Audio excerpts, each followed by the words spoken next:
윗머리에 과거에는 이제 불의한 청지기의 비유 이렇게 했는데 이번엔 또 바꿔서 옳지 않은 청지기의 비유 이렇게 써놨기 때문에 여기는 옳지 않은 비유, 불의한 청지기인가 보다라고 생각을 하게 됩니다.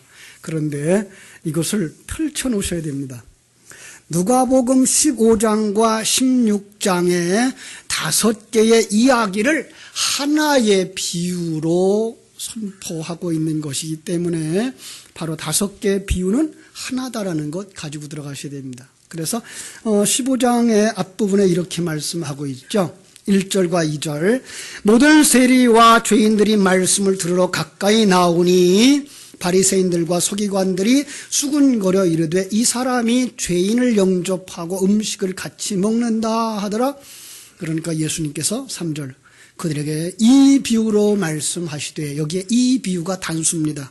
그리고 또 비유로라고 말씀하지 않고 이 비유로 말씀하시되라고 그 안에다가 5개 이야기를 다 넣어놓은 것입니다. 자, 그러니까 여기에 나오는 첫 번째 비유 99마리 양과 1마리 양을 그 다음에 두 번째 비유 10드라크마 가운데에 1드라크마를 잃어버렸다 찾는 비유, 세 번째로 둘째 아들이 아버지의 재산을 팔아가지고 떠났다가 다시 돌아오는 비유, 네 번째에 청지기가 하나님의 것, 주인의 것을 낭비하다가 다시 한번 주인의 마음에 들게 하는 그 비유, 그리고 마지막에는 이제 부자와 나사로의 비유가 누구와 누구를 대조하고 있는 건지 딱 우리는 1절과 2절에서 볼 수가 있습니다. 누구와 누구의 대조죠? 바리새인들과 서기관들을 하나로 묶고 또 하나는 세리와 죄인들을 하나로 묶어서 어떤 자들에게 이제 대조를 해서 무엇이 하나님의 택한 백성이며 어떻게 하나님의 백성들이 일하는 자인가를 대조하면서 거기서 하나님이 이루시는 구원의 이야기를 하고 있는 겁니다.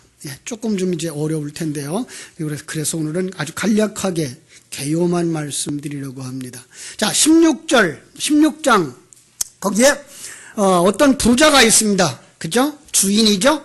그에게 청지기가 있는데 청지기가 주인의 소유를 낭비한다는 말이 주인에게 들렸습니다. 자, 낭비한다는 말, 요 말이 어디에 똑같은 단어가 쓰여 있는지 볼게요. 15장 13절.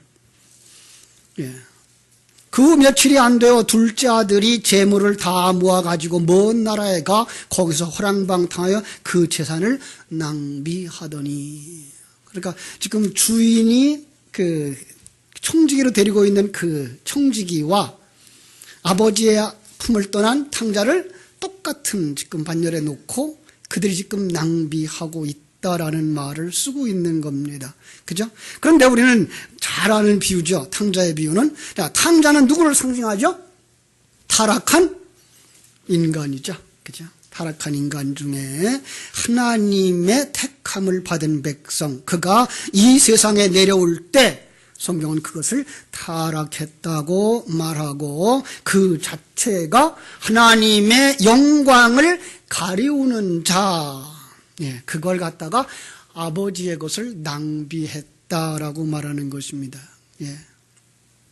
자, 오늘은 또 다른 무언가 강조하기 원해서 지금 여기 청지기를 하나 세워놓고 그 청지기가 주인의 것을 낭비했다. 그래서 주인이 그를 불러놓고 말합니다.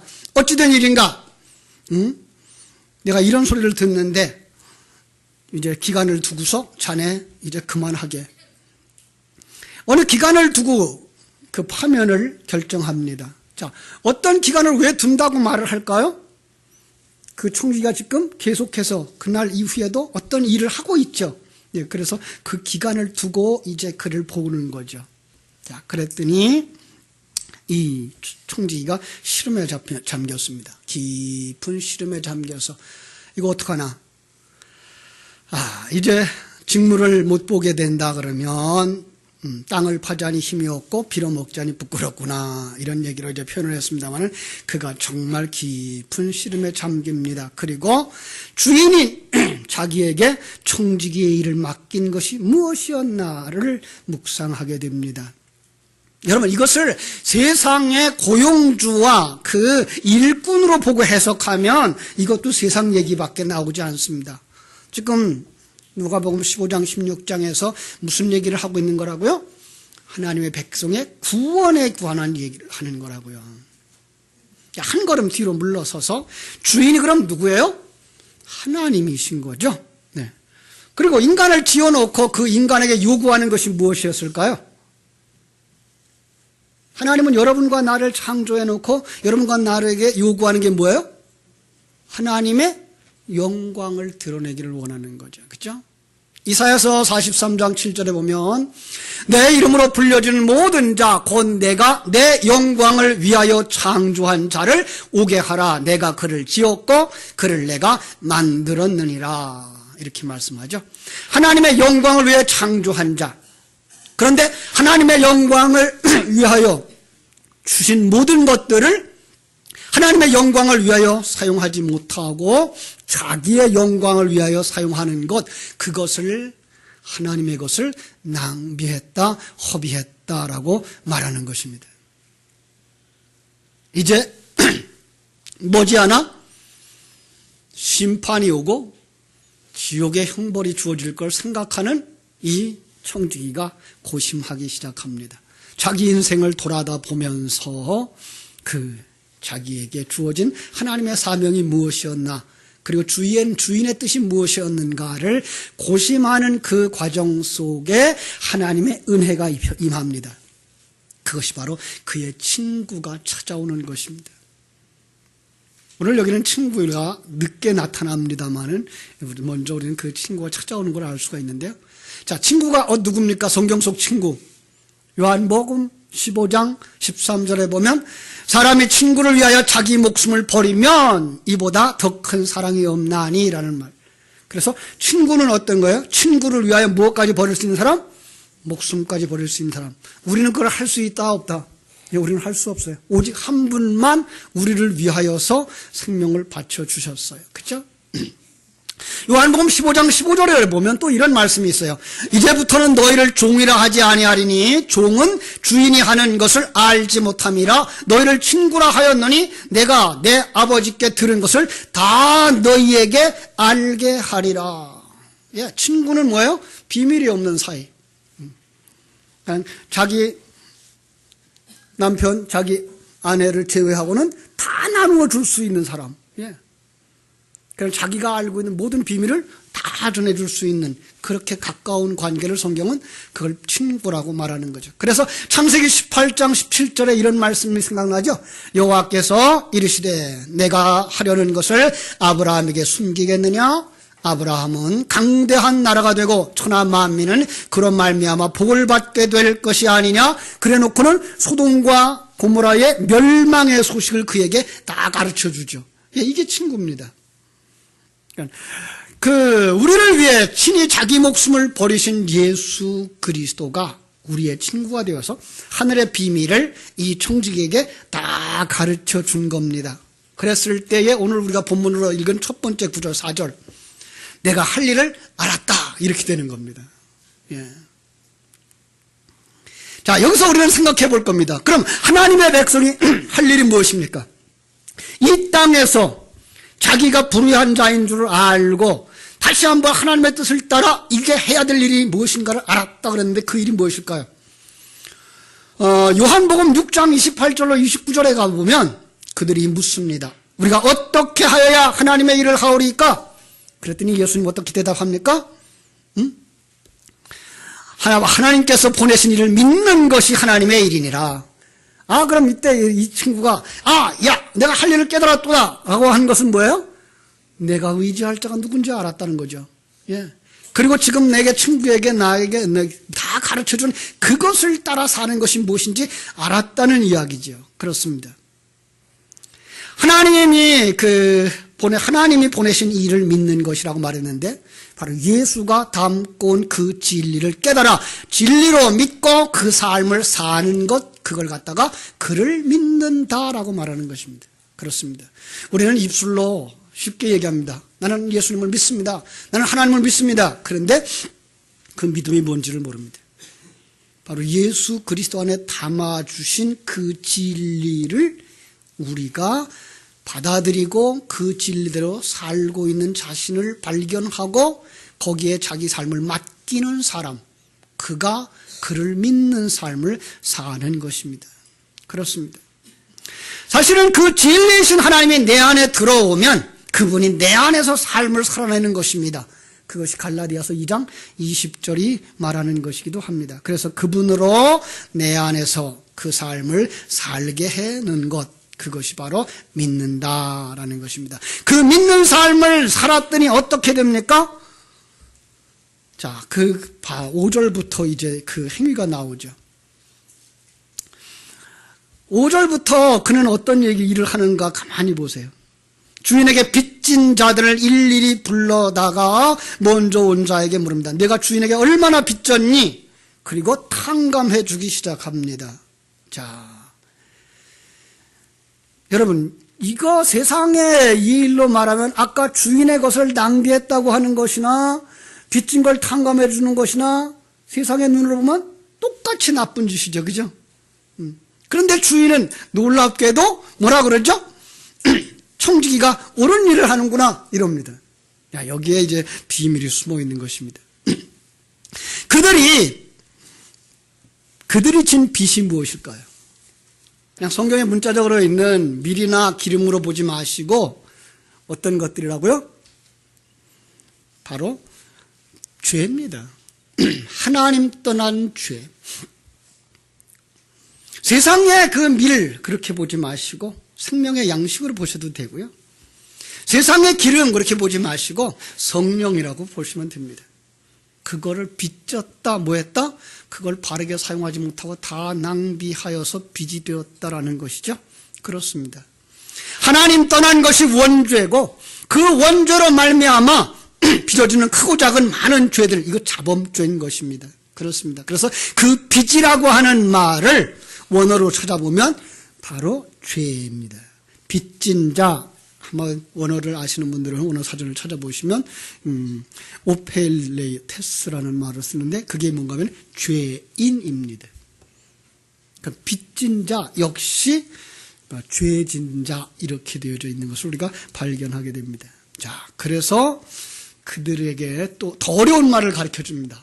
우리 9절 말씀. 자, 우리 한번 9절 말씀 읽어볼까요? 시작. 내가 너희에게 말하노니 불의한 재물로 친구를 사귀라. 그리하면 그 재물이 없어질 때에 그들이 너희를 영주할 처소로 영접하리라. 자, 이 말은 더 어렵죠. 그죠? 그런데 하나하나 뜯어놓고 생각해 보십시오. 불의한 재물이 무엇일까라고 하는 것이고요. 그 이 친구는 누굴까라고 하는 거예요. 어떤 친구죠? 그 재물이 없어질 때에 너희를 영원한 처소로 영접할 그들. 자, 이거 셋 중에 한 가지만 풀어도 답은 다 나옵니다. 한번 생각해 보십시다. 여러분을 영원한 처소로 영접할 그들은 누굽니까? 예, 삼위일체 하나님이십니다. 그럼 우리가 불의한 재물로 사귀어야 할 친구 역시 삼위일체 하나님입니다. 예. 왜 제가 여기서 삼위일체 하나님이라고 말하는가 하면 복수로 쓰여져 있습니다. 친구들을 사귀라고 되어져 있기 때문에 그렇습니다. 왜죠? 그 사귄다는 말이 뭡니까? 그를 안다는 말이고 그와 밀접한 관계를 가진 친구가 된다는 말이고 그걸 요한복음 17장 3절은 영생하는 자는 곧 유일하신 참 하나님과 그가 보내신 자 예수 그리스도를 아는 것이라고 말하고 있기 때문에 그렇습니다. 그렇죠? 하나님을 사귀어야 합니다. 그런데 우리가 죄인입니다. 하나님 앞에 나갈 수가 없습니다. 그래서 예수님이 우리를 위하여 자기 목숨을 버리고 우리가 친구가 되어져 우리 안에 오신 것입니다. 그래서 우리에게 의의 옷을 입혀주셨고 하나님과 친구가 되어지고 온전한 그리스도와 같은 자들이 되어지도록 성령님이 우리 안에서 진리와 함께 일하시고 있기 때문에 바로 삼위일체 하나님께서 우리의 친구가 되는 것을 볼 수가 있습니다. 그렇습니다. 그래서 에베소서에서 바울 사도는 에베소 교인들과 우리들을 향하여 뭐라고 그러죠? 누구를 알기를 원하노라? 성부와 성자와 성령 하나님을 알기를 원하노라 라고 하는 것을 알 수가 있습니다. 자, 그럼 이제 한번 또 생각해 볼 것. 불의한 재물이 무엇일까요? 불의한 재물. 10절과 11절에서 아주 재미있게 표현해 주고 있는 것을 보게 됩니다. 자, 이제 10절과 12절에 대조를 이루고 있는 문구를 한번 찾아보시기 바랍니다. 제가 읽겠습니다. 지극히 작은 것에 충성된 자는 큰 것에도 충성되고, 작은 것과 큰 것이 대조를 이루죠. 지극히 작은 것에 불의한 자는 큰 것에도 불의하니라. 너희가 만일 불의한 재물에도 충성하지 않으면 누가 참된 것으로 너희에게 맡기겠느냐. 여기 불의한 재물과 참된 것 대조시키고 있습니다. 너희가 만일 남의 것에 충성하지 아니하면 누가 너희의 것을 너희에게 주겠느냐. 남의 것과 너희 것을 대조하고 있고요. 집 하인이 두 주를 섬긴다. 여기서 두 주인인데 누구죠? 혹 이를 미워하고 저를 사랑하거나 혹 이를 중히 여기고 저를 경히 여길 것임이니라. 너희는 하나님과 재물을 겸하여 섬길 수 없느니라. 이렇게 말합니다. 그래서 하나님과 재물을 대조시킵니다. 자, 그렇다면 불의한 재물과 참된 것을 놓고 하나님의 것과 하나님과 재물을 놓으면 됩니다. 그럼 이 재물은 무엇일까요? 그것은 이 세상에서 하나님 외에 다른 것들을 가치라고 여길 수 있는 모든 것, 그게 불의한 재물입니다. 그러니까 하나님이 여러분들이 이 땅에서 살아가는 날 동안 생명 주셨죠, 재능 주셨죠, 재능 주셨죠, 능력 주셨죠, 시간 주셨죠, 물질 주셨죠, 이쁜 외모도 주셨죠. 이거 다 뭐 하라고? 하나님 사귀는데 쓰라고 주신 겁니다. 그것이 바로 불의한 재물로 친구를 사귀라. 그래야만 그분이 여러분들을 이 세상 것이 없어질 때 여러분을 어디로 모셔가요? 영원히 거할 처소로 영접하게 되기 때문에 그렇습니다. 그렇습니다. 진리를 깨달아 안 사람들이 할 일이 있습니다. 그것이 무엇입니까? 다른 사람들의 죄를 용서해주고 탕감해주는 것입니다. 어떻게? 내가 하나님 앞에서 탕감받고 용서받은 것처럼 하나님께서 내게 주시는 예수 그리스도와 함께 주신 그 진리로 말미암아 죄 사함 받고 하나님과 한 몸 되어진 그 복음의 진리를 그들에게 전해 줌으로 말미암아 그들이 하나님 앞에 나오게 될 때 그들은 그들의 죄를 뭐한 것이 됩니까? 탕감받은 것이 되는 것입니다. 예. 이것이 바로 우리가 해야 할 일들인 것을 알 수가 있습니다. 사랑하는 여러분, 오늘 우리 교회가 일꾼을 필요로 해서 그 일꾼들을 세우기 원합니다. 6분을 세울 것입니다. 과거에는 6분 세운다 그래도 한 분밖에 안 되고 그랬다 그래요. 아니요, 오늘은 6분 다 세워야 끝납니다. 그렇게 하지 마시고 여러분들이 6분씩 동그라미를 다 쳐주셔야만 그 중에서 3분의 2 이상 득표를 한 사람들만 6을 선출하게 됩니다. 그래서 첫 번째 투표하고 두 번째 투표까지만 하려고 그럽니다. 그래서 두 번째 투표 안에 6분이 다 되어줘서 교회가 필요로 하고 있으니까 여러분들이 좋은 일꾼들을 선별해서 뽑아주셔서 그분들이 오늘 말씀처럼 진리의 말씀을 나누어 주어 또 다른 사람들로 하여금 하나님 앞에 용서받고 구원받게 하는 일을 잘 감당하는 충성된 그 일꾼들이 되도록 뒤를 받쳐주시고 그래서 합력해서 선을 이루는 우리 포리교회가 되어질 수 있기를 주님의 이름으로 축원합니다. 기도하겠습니다. 하나님 우리 아버지의 크신 은혜와 사랑을 감사합니다. 하나님의 사랑하심을 입은 당신의 귀한 자녀들, 오늘도 우리는 불의한 자였습니다 라는 고백을 하는 저들, 그 속에 진리로 오시고 말씀으로 오시고 성령으로 오셔서 내가 할 일을 깨달았도다 라고 말할 수 있는 자들이 되게 하시고, 그리고 이제부터는 하나님 앞에 빚진 자들이 하나님 앞에 탕감받는 그 삶을 살아가도록 진리를 선포하고 그들을 주께로 인도하는 그 일을 감당하는 우리 교회가 되도록 축복해 주시옵소서. 특별히 오늘 우리 권사님들 6분을 모시기 원합니다.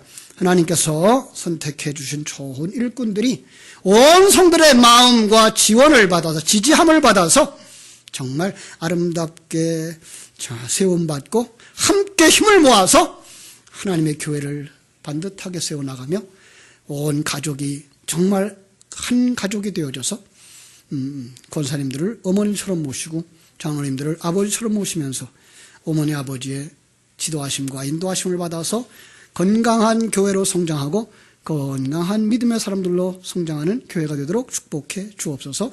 예수님 이름으로 기도하옵나이다. 아멘.